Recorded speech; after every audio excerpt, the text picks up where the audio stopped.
Hello everyone. So today I'll be speaking about penetration testing. So what exactly we will cover in this slideshow today? That is, what exactly is penetration testing? Who needs penetration testing?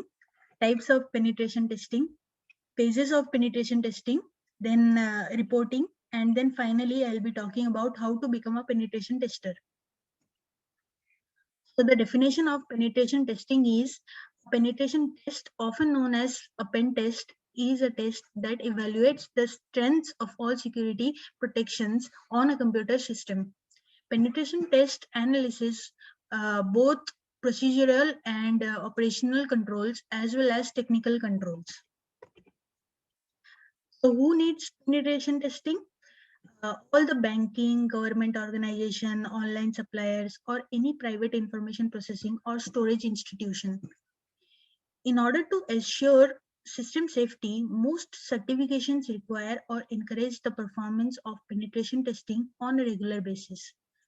Section 11.3 of the PCI Data Security Standard requires companies at least once a year to perform application and penetration testings. Section 8 of HIPAA security rule requires security checks, regular risk evaluation, and penetration testing. So there are basically four types of penetration testing, that is external, internal, and overt and covert. So what comes under external and internal? That is, penetration testing can be carried out from the perspective of either an external attacker or a malicious employee. What comes under covert and overt is penetration testing might be carried out with or without the IT department's knowledge. So basically there will be four types of phases of penetration testing.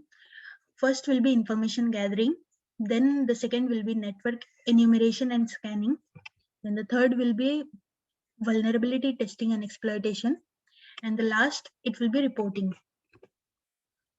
So what exactly is information gathering? The main purpose, the main goal is to find as much information as possible about a targeted individual or organization without actually contacting the network. For this, the methods includes our organization info discovery via WHOIS, Google search, or website browsing. The next is network enumeration and scanning. The main purpose of this is to find existing network owned by a target as well as live host and services running on this host. For this, the methods used will be scanning programs that identify live host, open ports, services, and other infos using Nmap or AutoScan. Then the next one is DNS querying. Then finally, route analysis using traceroute. So the next one is vulnerability testing and exploitation.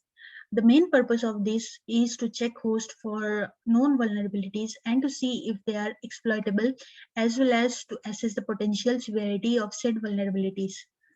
The methods used in this is remote vulnerability scanning using Nessus and active exploitation testing. Under this, login checking and brute forcing will come. Then vulnerability exploitation using Metasploit and Core Impact. Then zero-day and exploit discovery using fuzzing and program analysis.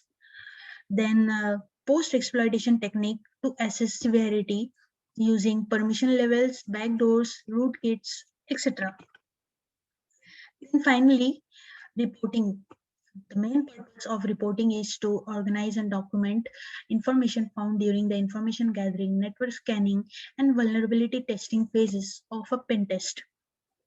The methods used in this reporting is documentation tools such as DRadius.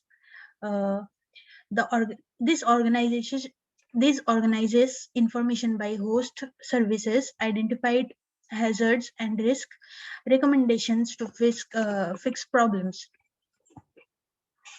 So finally, how to become a pen test in your future. Stay up to date on recent developments in computer system. Reading newsletters and security reports are a good way to do this. Then become expert with C++, and other scripting languages such as Perl.